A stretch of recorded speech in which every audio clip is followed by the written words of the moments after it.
Hi అందరికి ఎలా ఉన్నారు? బాగున్నారా? నా సేవిలెన్స్ అంతా బాగుండాలి. ఈరోజైతే మా ఇంట్లో అడవుడు ఎక్కువ ఉంది. మా చిన్న కోడలు ఏంటి కంగారు కంగారు చేస్తుంది అనుకోకండి. ఈరోజు మేము సాములకు అయ్యప్పలకు భోజనం చెప్పాము కాబట్టి అందరు వస్తున్నారు. 10 మంది దాకా చెప్పాము. మొత్తానికి మేము ఇంట్లో ఒక 5గురం ఉన్నాం. మొత్తం ఒక 15 మంది బయట మేము వండిన దాంట్లో మా సాములు తిన్నాక అందరికి బయట కూడా మేము కొంచెం అందరికి దానం చేస్తాం కాబట్టి కొంచెం ఎక్కువ వండిస్తున్నాను ఈరోజు. మొత్తానికైతే స్టార్ట్ చేసింది మా మా చిన్న కొడుకు వాళ్ళ ఫ్రెండ్ వాళ్ళ మెసేజ్ కూడా వచ్చింది కాబట్టి అందరు కలిసి చేస్తున్నారు. మా అబ్బాయి అనుకోండి, మా కొడుకు ఫ్రెండే కానీ మా అబ్బాయి అనుకోండి మాతోనే ఉంటాడు ఎక్కువ. అన్ని వంటలు చక్కగా చేస్తాడు. చాలా సూపర్ చేస్తాడు.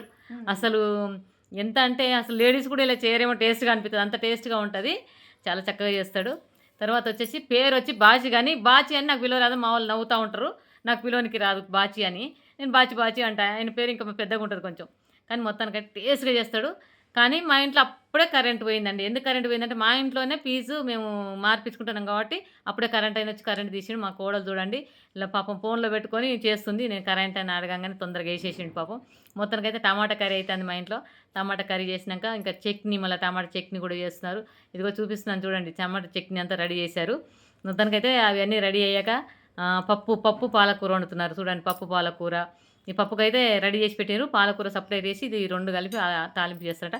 ఎందుకంటే సాములకు ఒక 5-6 రకాలు మంచిగా కడుపు నిండా భోజనం పెడితే చాలా మంచిది. ఎందుకంటే మా ఇంటికి వచ్చే వాళ్ళు కొంతమంది కన్యాస్వాములు కూడా వస్తున్నారు. ఎందుకంటే నా పెద్ద అబ్బాయి కూడా, మా పెద్ద కొడుకు కూడా కన్యాస్వామి ఈ ఫస్ట్ టైం వేసుకున్నాడు. మా చిన్న అబ్బాయి అయితే 3 ఏళ్ళు 4 ఏళ్ళ బట్టి వేసుకుంటాడు కాబట్టి ఆ అబ్బాయి స్వామి ఇద్దరు కలిసి ఒకే దగ్గర ఉందామని వేసుకున్నారు. మా పెద్ద అబ్బాయికి చెప్పాను కదండి, బ్రెయిన్ స్ట్రోక్ వచ్చి మాట పడిపోయింది. అబ్బాయికి మాట కూడా సరిగ్గా రాదు. అయినా సరే చాలా భక్తి అయ్యప్ప మీద. అసలు ఆ అయ్యప్ప మాల పోయిన సంవత్సరం వేసుకోలేదు కానీ అన్ని రోజులు సన్నీలో స్నానం చేసి తపస్సు చేసినట్టు చేసిండు. అంటే ఆయన మాల వేసుకోలేదు కానీ ప్రతిరోజు ఉదయం 4 గంటలకు లేచి స్నానం చేసి ఆ తండ్రిని తలుచుకుంటూ ఉండేవాడు. ఈ లాభం లేదు, ఈసారి వేపియాలని వాళ్ళ తమ్ముడు స్వామి వేపించిండు మాల. ఇక ఆయన దగ్గర ఉంచుకున్నాడు. ఇద్దరు కలిసి గుళ్ళో ఉంటున్నారు. ఇక ఈ అబ్బాయి చూశారు కదా, వంటలు చేస్తున్నారు. చట్నీ అయిపోయింది, తాలింపు చేస్తున్నాడు. టమాటా దాంట్లో పప్పులో దాంట్లో 2 సపరేట్గా తాలింపు చేస్తున్నాడు. అంటే వండినాక పక్క పెట్టి తాలింపు చేస్తున్నాడు. అన్నీ అయిపోయినాయి. పైనుండి కూడా మా పెద్ద కోడలు ఇగోదండి పరమాన్నం వండుకొచ్చేసింది, అన్నం వండింది, పులిహోర చేసింది. ప్రతి ఒక్కటి ఆమె నీట్గా పైనుండి చేసుకొచ్చింది. మేము మాత్రం కర్రీస్ చేస్తున్నారు కింద. అంటే మేము 2 ఫ్లోర్లలో ఉంటామని చెప్పాం కదా, మా పెద్ద అబ్బాయి పైన, మా చిన్న అబ్బాయి కింద ఉంటాడని పులిహోర చేశాడు. ఇది కొంచెం అని చూడకండి, ఇంకా పెద్దగానే చూపిస్తాను. ఎందుకంటే ఇంకా వేరే వాళ్ళకు కూడా బయట పిల్లలు ఉంటారు, చిన్న పిల్లలకు పెట్టాలి కంపల్సరీ అని మేము ఎక్కువనే చేశాను. మనం తినేదాంట్లో అందరికి పెడితే సంతోషం కదా. మనం తిన్నా తినకపోయినా వేరే వాళ్ళకి పెడితే మాత్రం చాలా మంచిగా అనిపిస్తుంది. నాకైతే అది ఒకటే ఉందండి. నేను తిన్నా తినకపోయినా ఎదుటి వాళ్ళకి పెట్టినాక వాళ్ళు కడుపు నిండింది, మంచిగా ఉందని, బాగుంది అంటే ఇక సంతోషంగా నేను తింటే ఎంత, కానీ నాకు అంత సంతోషం అనిపిస్తుందండి వేరే వాళ్ళకి పెడితే. దేవుడు అందుకే మాకు ఈ రకంగా ఇస్తున్నాడేమో అనిపిస్తుంది. నాకైతే మొదటి నుండి అలవాటు వేరే వాళ్ళకి పెట్టి మేము తినడం. మాకు ఏ పండుగ వచ్చినా అందరికి మంచి నేను తింటాను లాస్ట్లో. అది అట్లా వదిలిపెడతండి. వంటలు అయితే అయిపోయినాయి. ఇక సాములు వచ్చేది వెయిటింగ్. మొత్తానికి పక్కకు చేసి పెట్టారు. ఇంకా కొన్ని ఉన్నాయి, ఆలుగడ్డ కర్రీ అవి చేసేది ఉంది, చేస్తున్నారు వాళ్ళ పిల్లలు, రెడీ చేస్తున్నారు. కొన్ని అప్పడాలు అవి ఇవి చేసి పెడుతున్నారు. మొత్తానికి 5-6 రకాలు అయితే చేసి పెట్టారు. పెరుగు అన్నీ తెప్పించిండ్రు, అరటిపండ్లు తెప్పించిండ్రు చక్కగా భోజనానికి. కానీ వాళ్ళకి సాములకు కడుపు నిండా భోజనం పెడితే చాలా మంచిది. స్వామి అయ్యప్పే మన ఇంటికి వచ్చి భోజనం చేశాడేమో అనిపిస్తుంది, అంత సంతోషం అనిపిస్తుందండి.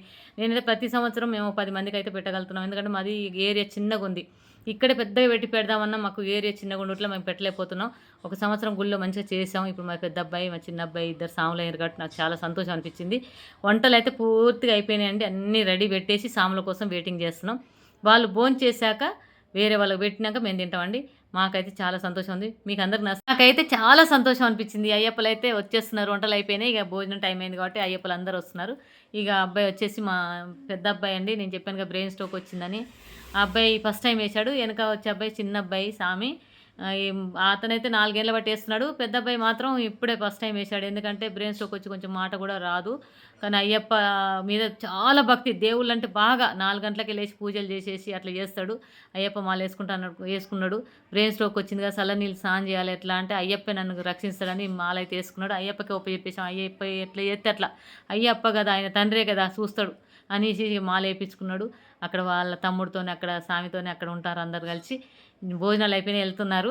అందరం కాళ్ళు మొక్కినాం. దానికి వాళ్ళు అయ్యప్ప కాళ్ళు మొక్కినట్టే కదా, కన్యాస్వామి కాబట్టి ఈయన కాళ్ళు మొక్కినారు అందరూ.